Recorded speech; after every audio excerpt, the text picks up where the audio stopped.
ஓர் அடர்ந்த காட்டில் எல்லா விலங்குகளும் மகிழ்ச்சியாக வாழ்ந்து வந்தன. அதில் மீனு என்ற ஒரு சிறிய மயில் இருந்தது.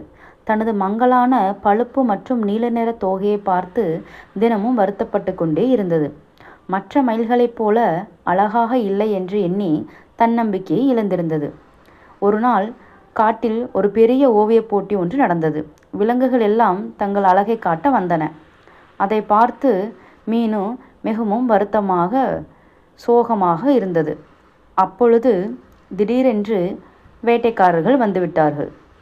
எல்லா விலங்குகளும் பயந்து அங்கும் இங்கும் ஓடின.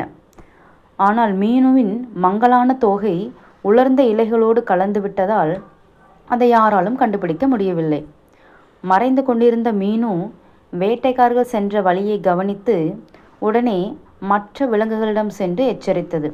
அதன் காரணமாக அனைவரும் பாதுகாப்பாக தப்பித்து கொண்டனர்.